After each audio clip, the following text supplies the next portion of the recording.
And Stella was at these workshops, and she said, no, this isn't right. This isn't the right thing.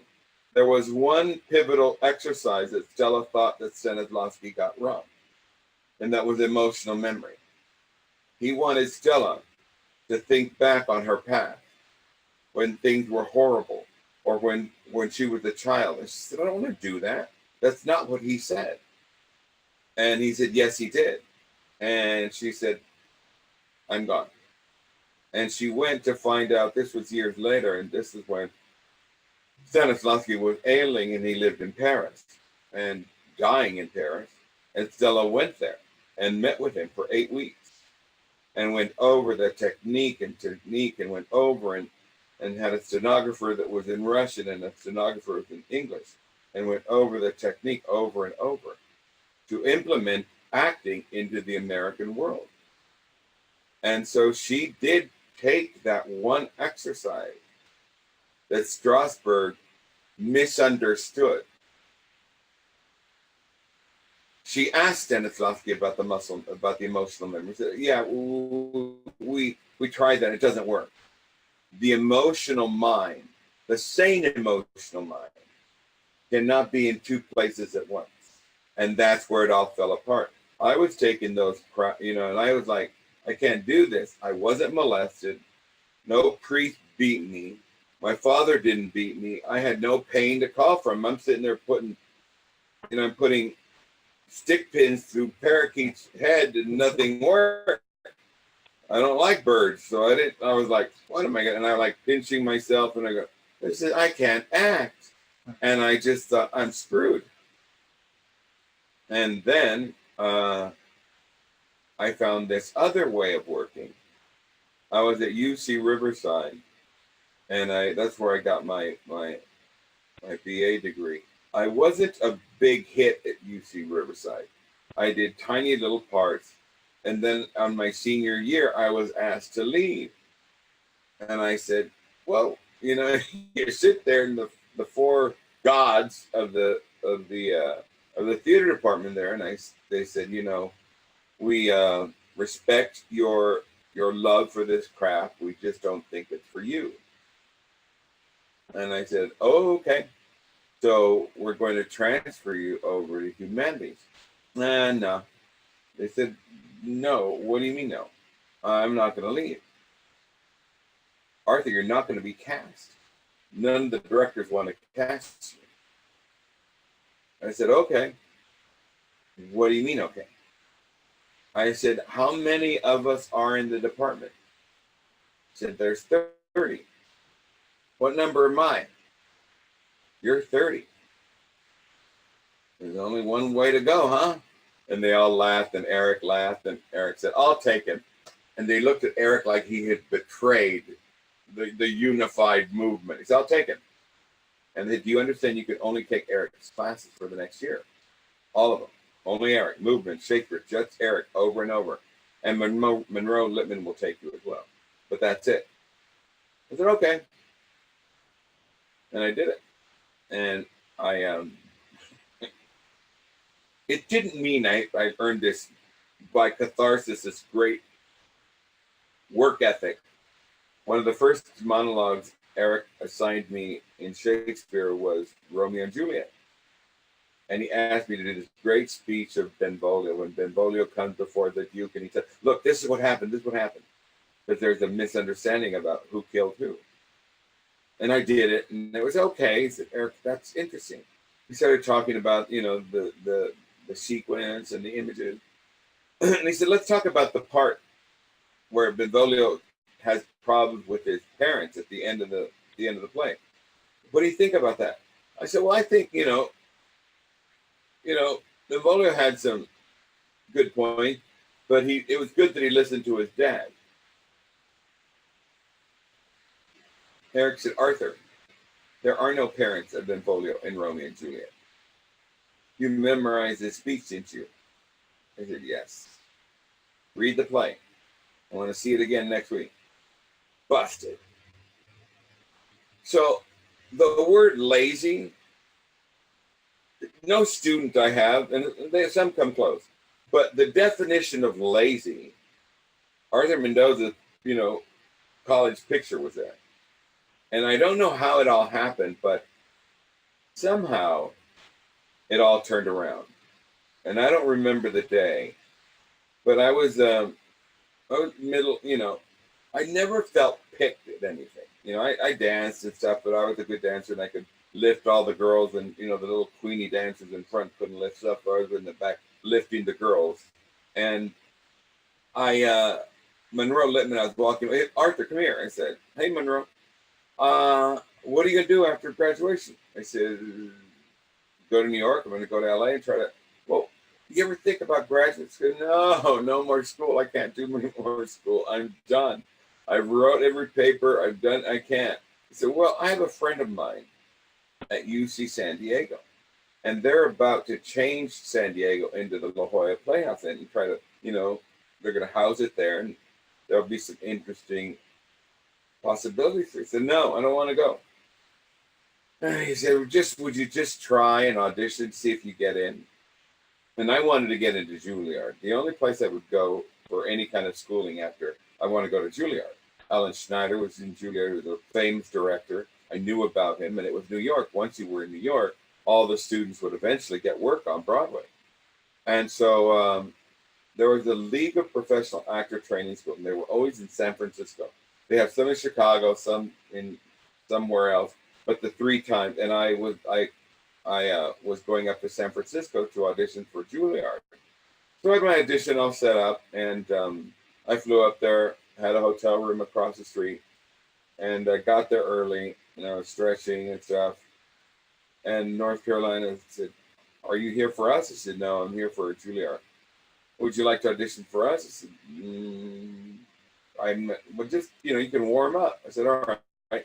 So I auditioned for them. Then ACTC, you want to audition for us? When ACT, so I started auditioning for all these people because I had time before Juilliard. So I auditioned for all these places and did Juilliard, and then went back home. And I had auditioned for Chorus Line, the road tour. So I got called back, and I was you had to go into the Amundsen Theater for, I was one of 9,000 called back. And my mom gave me this mail, and she said, here, read this, you got your mail. So I took the mail, and I'm stretching in the hallway, and I'm opening up all of these acceptance letters from SMU, North Carolina. I was accepted to all these graduate schools. And I went, there's got to be a mistake. And the one letter, the last one, was Juilliard, and they were saying there was no place for me there, but they would like me to audition next year. My heart was broken. And that's the only time I've ever cried. I cried twice. When I lost Torch Song Trilogy for the 3rd time, and when I lost Juilliard. And I really cried. I let them get to me. And I said, I'd never let them get to me. I would never let the industry, I would never let the body of people that judge me, I'd never let them make me cry. I was crying. Because I saw my whole life in Juilliard. I was going to dance on Broadway, meet Bob Fosse. I mean, I had my whole life in my imagination. And so I didn't want to go to any of these graduate schools. And so I didn't answer any of them. And I'm at work at the flower shop, which you never were allowed to get personal phone calls. And with my mom and there's a man, and he's got to talk to Arthur. Can he get this phone call? And David said, sure. And to make a call, and it was UC San Diego. And they said, hey, Arthur. I said, hi. We haven't heard a return letter from you. I said, no, I don't know if I want. What did you understand the letter? I said, kinda. Well, let me repeat it to you. You will get full scholarship for 3.5 years. You will get lodging paid for. You'll get a food stipend on a card. And you don't have to teach. Most graduate students teach. You don't have to teach except to study.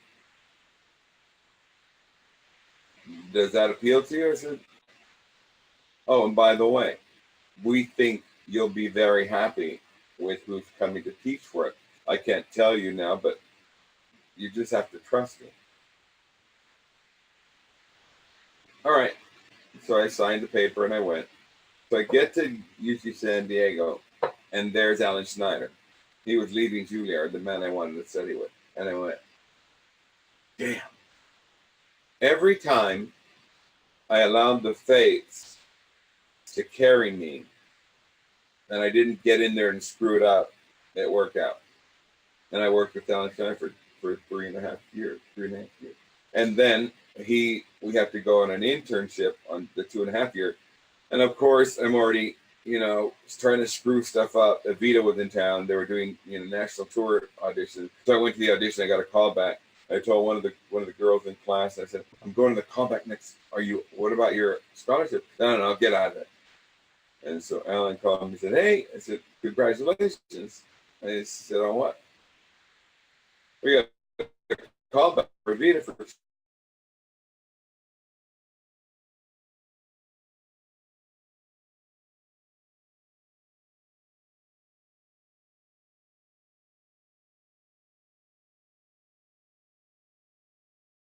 Are you having second thoughts? Yeah.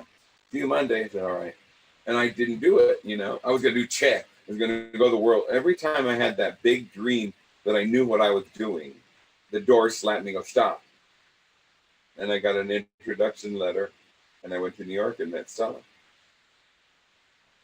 And we fought, and I walked in with my long curly hair, and people were working. And the girl, you can't go in there. I walked in and said, hello. And everyone was just like, this is my letter. I'm here to see you. Alan Schneider sent me. And she told, sit down while I deal with this rude boy. What's your name? I said, Arthur Mendoza. Do you have anything prepared? I said, yeah, I got 2 Strindberg, 2 Williams, and 4 Shakespeare's. What do you got? Hamlet, Romeo. Let's see Romeo. So I said, all right. So, and they said, stop. You're horrible. And I said, it didn't get started. Yes, you've already destroyed it. And I said, let's start again. Now, what are you doing? What do you mean? What are you doing? I said, I'm waiting for Juliet. Do you know she's coming? Yeah, is a play. No, the play, you don't read the play. The play doesn't tell you. The dialogue does. The plays does.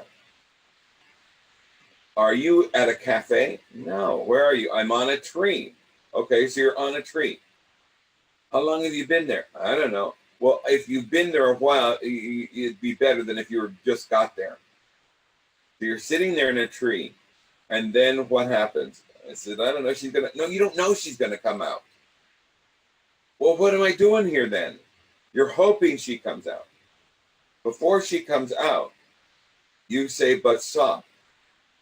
What does but soft mean in your word? What would you say? What the hell? There it is. What the hell? It's what the hell. Then what do you say? What light? So you see a light, right?